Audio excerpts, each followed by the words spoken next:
The repo man showed up on a Tuesday morning in March of 1982, driving a flatbed truck with Benson Equipment Recovery painted on the door.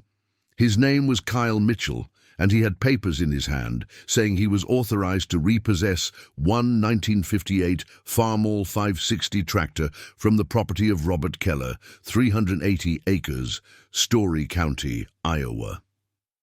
Robert was in his machine shed when he heard the truck. He walked out, saw the flatbed, saw Kyle climbing down with a clipboard, and immediately understood what was happening. "Robert Keller?" Kyle asked. "That's me." Kyle handed him the papers. "I'm here to collect the 1958 Farmall 560. You're 4 months behind on payments to Benson Farm Supply. They've authorized repossession." Robert looked at the papers. It was true. He owed Benson Farm Supply $847 for parts and service from the previous fall. He'd bought a rebuilt carburetor, some hydraulic hoses, other components, signed a credit slip saying he'd pay within 90 days. That was October. This was March. 5 months later, and he hadn't paid. "I don't have the money," Robert said quietly. "Corn prices are terrible. I'm barely making it." "That's not my problem," Kyle said. Not meanly, just stating fact. "I've got authorization to take the tractor. Where is it?" Robert looked at the shed behind him. The 1958 Farmall 560 was in there. It was his only tractor. If they took it, he couldn't farm, couldn't plant, couldn't harvest, would lose everything. "You can't take it," Robert said. "I can and I will. It's right here in the papers. Benson Farm Supply has a lien on all equipment purchased with their credit. You defaulted. They're exercising their lien." "That tractor isn't financed through them," Robert said. "I bought it cash in 1971, 11 years ago, paid $3,800 for it. It's mine, free and clear." Kyle looked at his papers. "Says here you owe $847 for parts purchased on credit. Lien extends to any equipment used in your farming operation as collateral for unpaid debts. That's the agreement you signed." Robert felt cold. He'd signed a lot of papers over the years, credit applications, parts orders, service agreements. He'd never read them carefully, never thought they'd try to take his tractor for $847 in unpaid parts bills. "I need that tractor," Robert said. "It's planting season in 6 weeks. Without it, I can't farm. I'll lose everything." "Should have thought of that before you start paying your bills," Kyle said. He was moving toward the shed now. Robert stepped in front of him. Not threatening, just blocking. "You're not taking it." Kyle stopped. He was bigger than Robert, younger, looked like he could handle himself. But there was something in Robert's eyes, something desperate and determined that made Kyle pause. "Mr. Keller, I don't want trouble, but I will call the sheriff if I have to. These papers are legal. The tractor is collateral for your debt. I'm authorized to take it." They stood there for a long moment, facing each other. Then Robert said, "Give me until Friday, 3 days. Let me talk to Benson, work something out, please." Kyle looked at him, at this farmer who was clearly at the end of his rope, and made a decision. "Friday, noon. If I don't hear from Benson by then, that you've paid or worked something out, I'm coming back with the sheriff. Understand?" "I understand." Kyle got back in his truck and left. Robert stood in his driveway, holding the repossession papers, watching the dust settle. Then he went inside to figure out what the hell he was going to do. That confrontation in March 1982 was the lowest point of Robert Keller's life. But it was also the moment that defined everything that came after. To understand how Robert ended up there, and how he ended up owning the lands of the people who tried to repo his tractor 20 years later, you have to go back to 1971. Robert Keller bought his 380 acres in Story County, Iowa in April of 1971 for $425 per acre. Total purchase price, $161,500. He was 34 years old that spring, had been farming rented ground since he came back from Vietnam in 1968, 3 years of paying rent to other landowners while saving every dollar he could. He'd saved $35,000 working 2 jobs for 3 years, farming rented land during the day, working second shift at the Firestone tire plant in Des Moines at night, 45-minute commute each way, got home at midnight, up at 5 a.m. to farm. His wife Mary kept the books, raised their 2 kids, never complained about the hours he worked. That $35,000 went down on the land. He financed the remaining $126,500 through Ames National Bank at 7.5% interest over 20 years. His monthly payment was $1,024. That was $12,208 per year, just for the land, before any other expenses. He bought a used 1958 Farmall 560 that same month for $3,800 cash.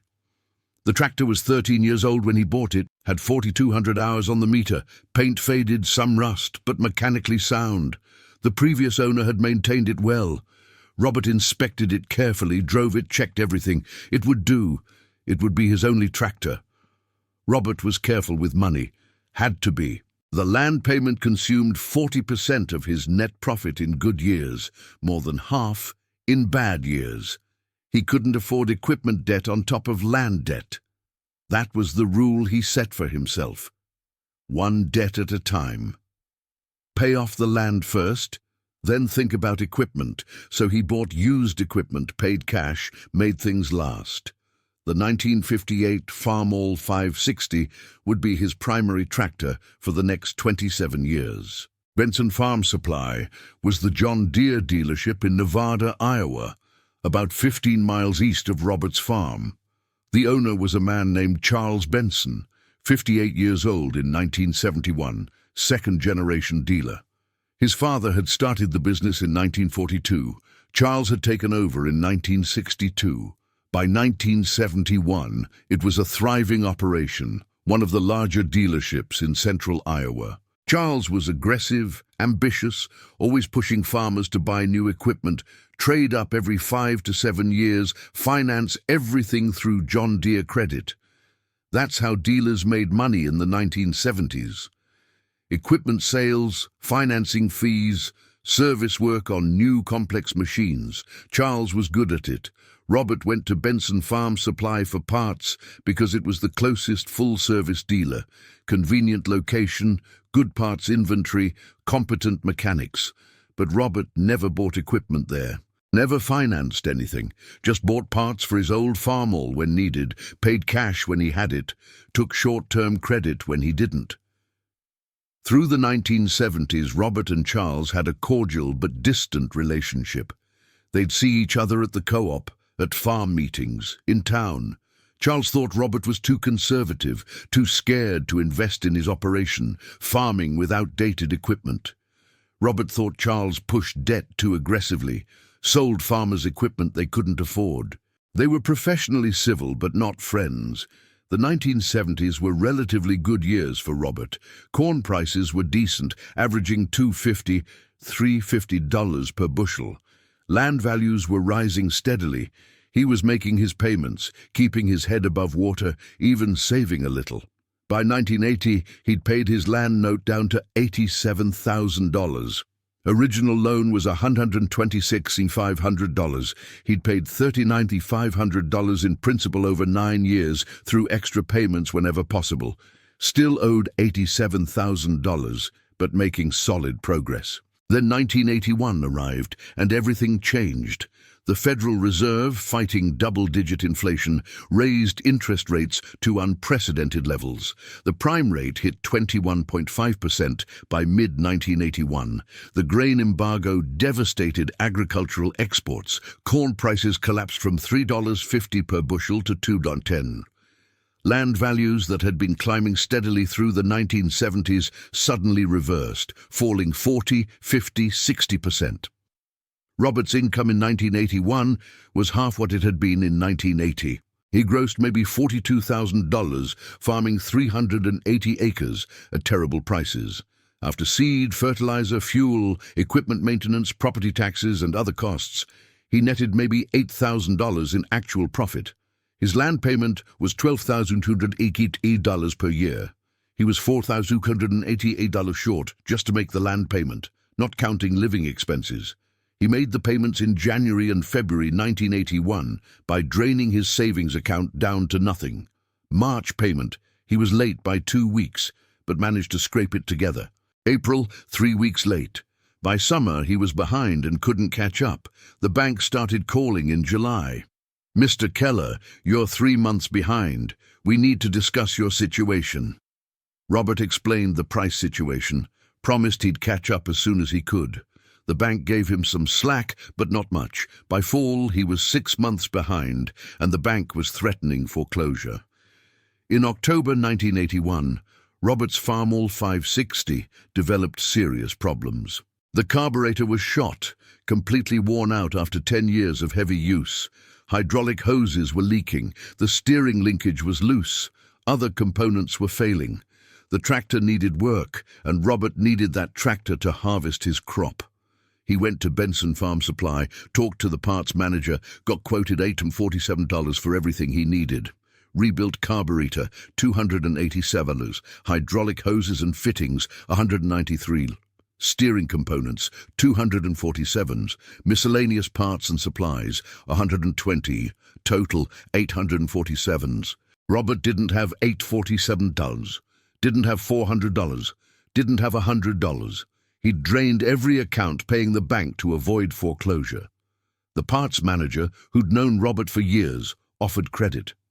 "We can put it on account, 90-day terms, pay by January 15th, no interest." Robert hesitated. He hated credit, hated owing money, but he needed those parts or he couldn't harvest. "All right, 90 days. He signed the credit application. It was 3 pages of fine print. Robert signed the last page without reading any of it.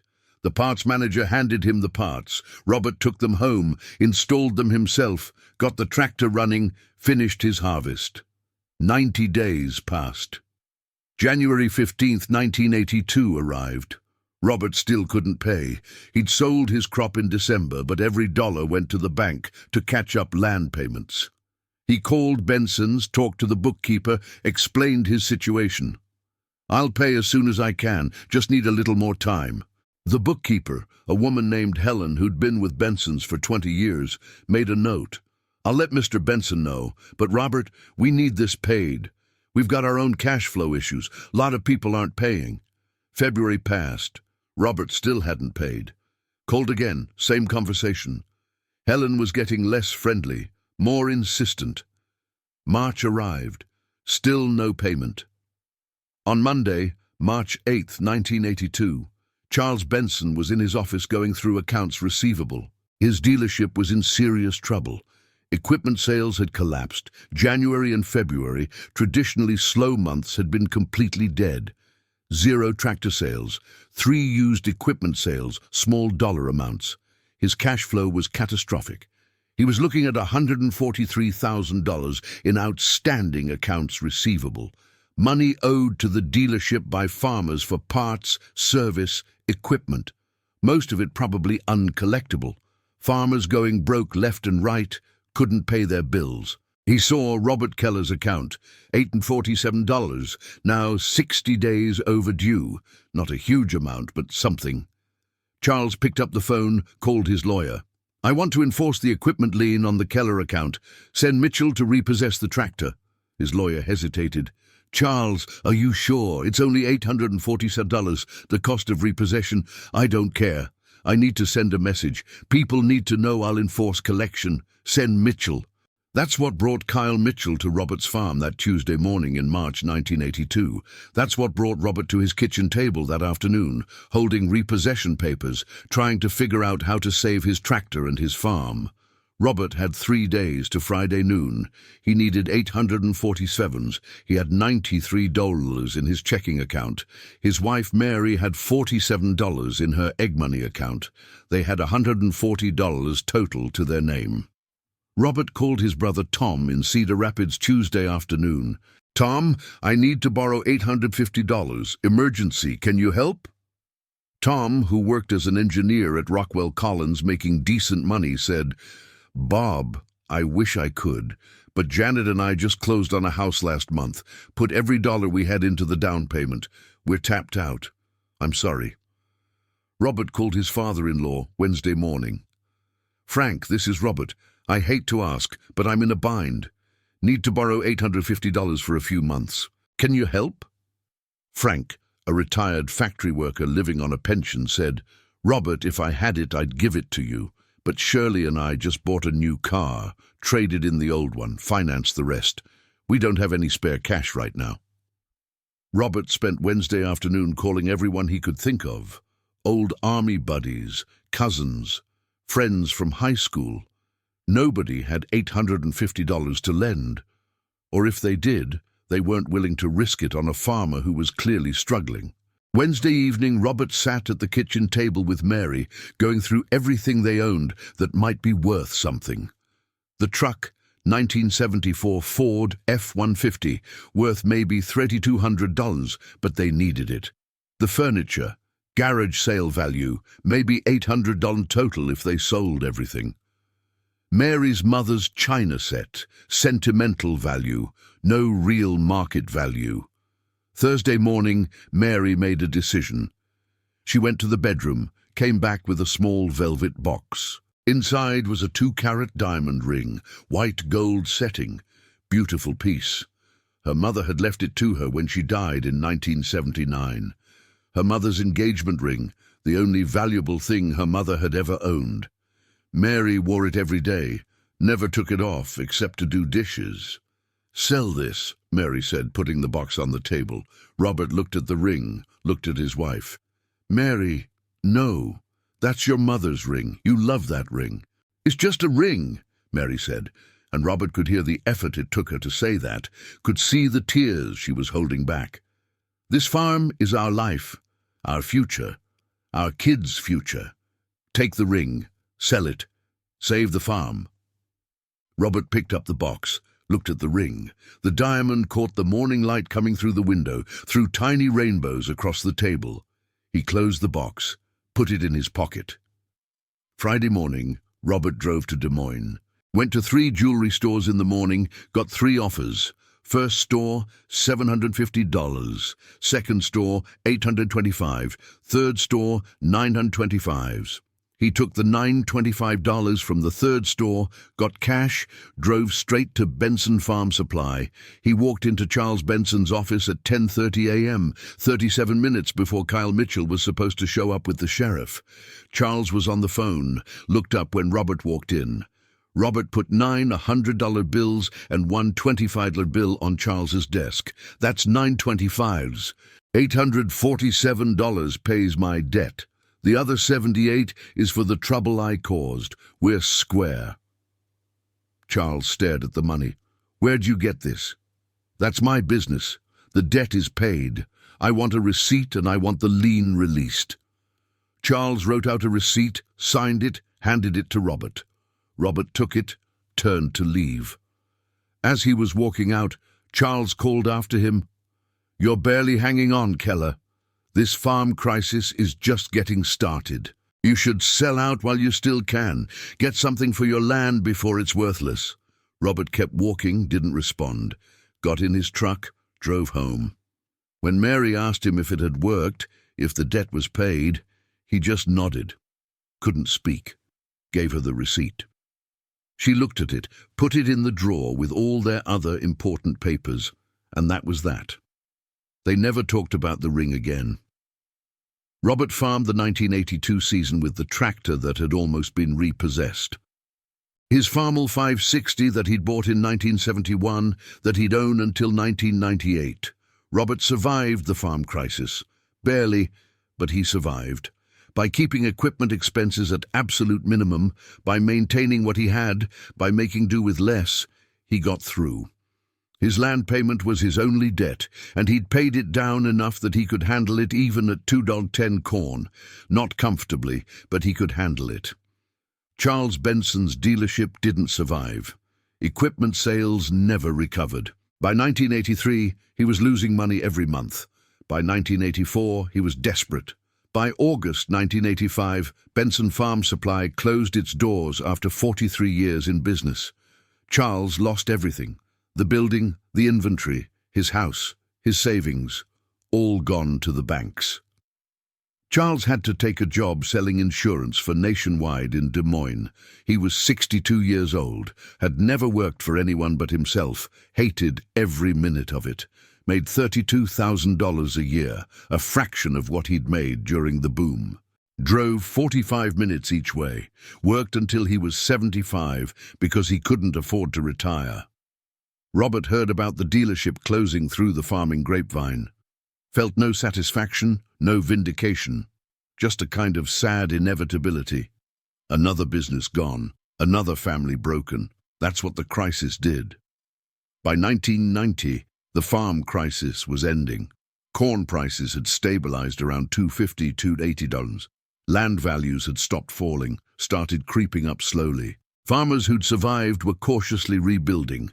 Robert had survived, paid off his land completely in January 1991, exactly 20 years after buying it.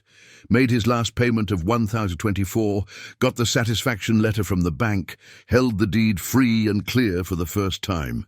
He was 54 years old, owned 380 acres outright, and had zero debt. And because he'd survived by keeping costs at absolute minimum, because he'd never taken on equipment debt, never bought new, never tried to expand, he'd accumulated some savings. Not a lot by boom year standards, but $95,000 by 1995. Real money. In spring of 1995, Robert saw a notice in the newspaper, "Farmland Auction, Bank-Owned Properties." He went to look at the list.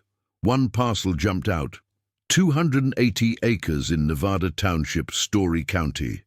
Good land, similar to his own. Starting bid, $800 per acre. Robert did some research, found out whose land it had been. Charles Benson, the dealer who'd tried to repo his tractor in 1982. Turned out Charles had bought 280 acres in 1979 at the peak of the market, paid $2,200 per acre, total price $616,000. Put down $30,000, financed $586,000 at adjustable rate. When rates spiked and the dealership failed, Charles couldn't make payments on anything. Bank foreclosed on the farmland in 1987. It had been sitting on the bank's books for 8 years, couldn't find a buyer at any price. Now they were auctioning it. Minimum bid, $800 per acre, which was $224,000 total. Robert had $95,000 saved. He called the bank before the auction. "I'd like to make an offer on the Nevada Township parcel, 200 acres. I can pay cash. Would you take $700 per acre? That's $196,000. The bank officer, tired of carrying the property, seeing no other buyers, said, "Let me talk to the committee." 3 days later, "Mr. Keller, we'll accept $700 per acre, $196,000 cash, close within 30 days. Robert bought Charles Benson's foreclosed land, the man who'd sent the repo man to take his tractor in 1982, who told him to sell out while he could. 13 years later, Robert owned Charles's land. In 2002, another opportunity came up. Kyle Mitchell, the repo man who'd shown up at Robert's farm in 1982, had tried farming himself. Bought 160 acres in 1984 with money he'd saved doing repo work. Thought he could make it. Couldn't. Foreclosed in 1989. The land had been bank-owned since then. Robert bought it at auction. $900 per acre, $144,000 cash. Now he owned 820 acres, his original 380 plus the 280 that had been Charles Benson's, plus the 160 that had been Kyle Mitchell's. The dealer and the repo man who'd tried to take his tractor in 1982 had both lost their land. Robert had bought it, owned it, farmed it. Robert retired in 2015 at age 78. His son Michael took over the operation for a few years, then decided farming wasn't for him. In 2017, Robert sold the entire 820 acres for $4,200 per acre. Total sale price, $3,444,000. The farm he'd almost lost in 1982, over $847 in unpaid parts bills, had grown into a $3.4 million operation. Charles Benson died in 2011 at age 98, never farmed again, never recovered financially, spent his last years in a nursing home on Medicaid. Kyle Mitchell moved to Omaha in 1990, worked at the Kellogg plant until retirement, lived on Social Security. Neither one knew that Robert Keller had bought their foreclosed land. Robert Keller died in his sleep in January 2019 at age 82. At his funeral, his son Michael told the story to a packed church. In March of 1982, they tried to take Dad's tractor for $840 in unpaid parts bills. They sent a repo man with legal papers and a flatbed truck. Dad had 3 days to come up with the money or lose everything. He sold my grandmother's diamond ring, the only valuable thing we had. Paid the $847, saved the tractor, saved the farm. Michael paused, looking out at the crowd. 20 years later, Dad bought their land, the dealer who tried to repo the tractor. Dad bought his 280 acres at foreclosure auction. The repo man who came to take it? Dad bought his 160 acres. The people who tried to destroy us in 1982 lost everything in the crisis. Dad survived and ended up owning what they'd lost. He looked down at his notes. Dad never talked about it much. He didn't see it as revenge or vindication. He just saw it as survival. He survived because he didn't have equipment debt. They didn't survive because they did. Simple as that. The John Deere dealers tried to repo Robert Keller's Farmall for $840 in unpaid bills in March 1982. 20 years later, he owned their lands. Not through revenge, not through cunning. Through survival. Through living below his means, avoiding debt, making do with less. The farmer they tried to break ended up buying the land they lost. That's the whole story. The story of how Robert Keller ended up owning the lands of the people who tried to destroy him is more complex than simple survival. It's about choices made in desperation, about the fine print that nobody reads, about how quickly power can shift when the economy turns. In 1996, Robert was farming his expanded 660 acres, his original 380 plus Charles Benson's former 280, when he ran into Charles at the grocery store in Nevada. It was the first time they'd seen each other in years.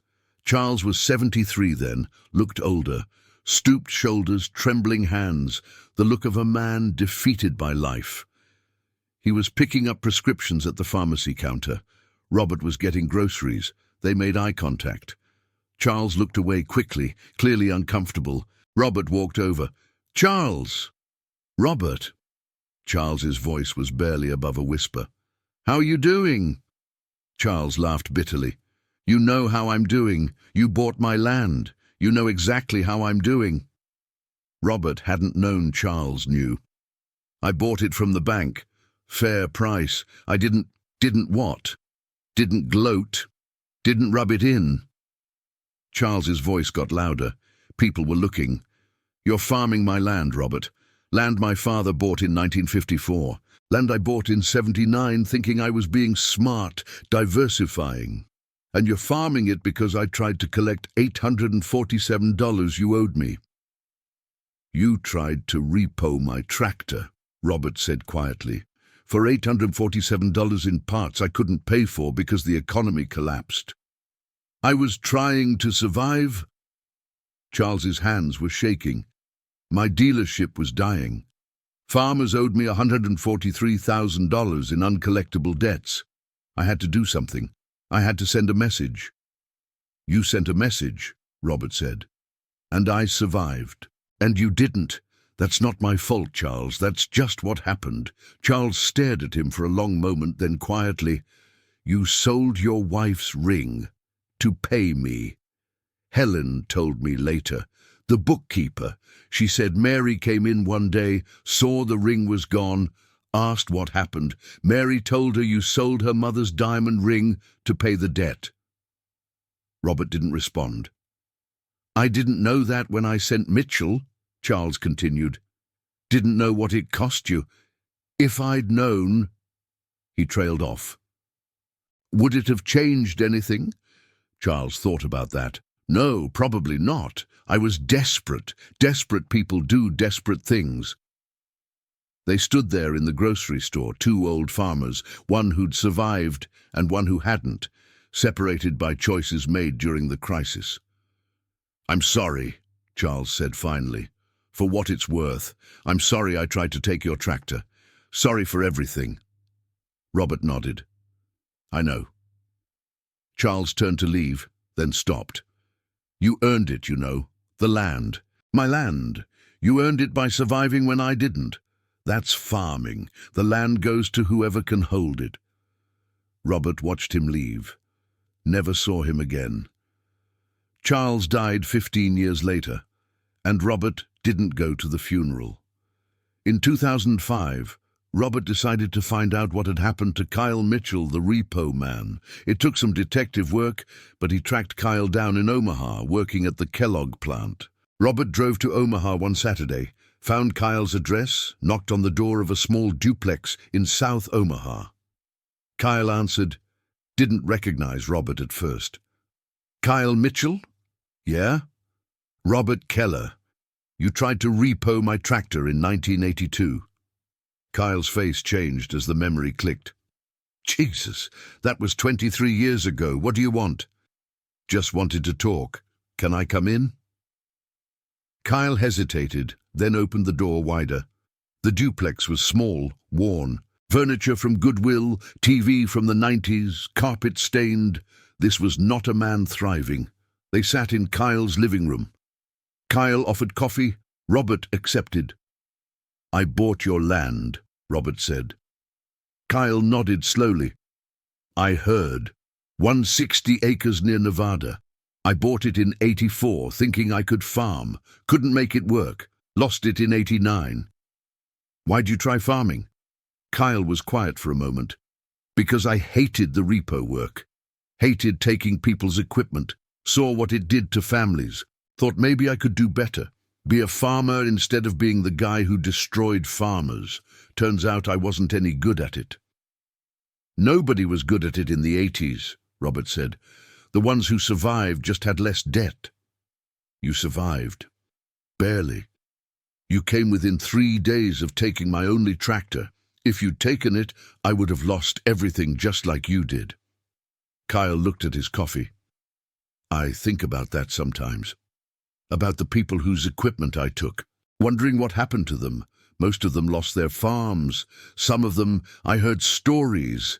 Couple guys killed themselves after I took their equipment." His voice broke. "I was just doing my job, following orders, but I helped destroy people. And then when I tried to farm myself, I failed. Maybe that was karma." "You bought your land at the wrong time," Robert said. "Bought in 84 when prices were still falling. If you'd waited until 92, bought at the bottom, you might have made it." "I couldn't wait. Thought I was being smart, getting in while land was cheap, wasn't cheap enough." Kyle looked at Robert. "You bought my land for what? $900 an acre?" "Yeah. I paid $400 in 84. Lost $80,000 on 160 acres in 5 years. That was everything I'd saved doing repo work. Gone." They talked for another hour. Kyle told his story. The repo business drying up in 86, trying to make the farm work, falling behind on payments, the bank foreclosing, moving to Omaha, getting the factory job, never having enough money, never recovering. "I'm 68 now," Kyle said. "I'll work until I'm 70, then retire on Social Security. That's it. That's my life. Factory work and Social Security." "I'm sorry," Robert said. "For what? You didn't do this to me. I did it to myself. Bought land I couldn't afford. Tried to farm when I didn't know what I was doing. Lost it all. That's on me." When Robert left, Kyle walked him to the door. "You know what's funny? In 82, I had all the power. I had the papers, had the authority, could take your tractor and destroy you. You were desperate, begging for 3 more days. Now look at us. You own 820 acres. I work at a cereal factory. Power shifts fast." Robert thought about that on the drive home. Power shifts fast. In March 1982, Kyle had the power to destroy him. 23 years later, Robert owned land Kyle had lost.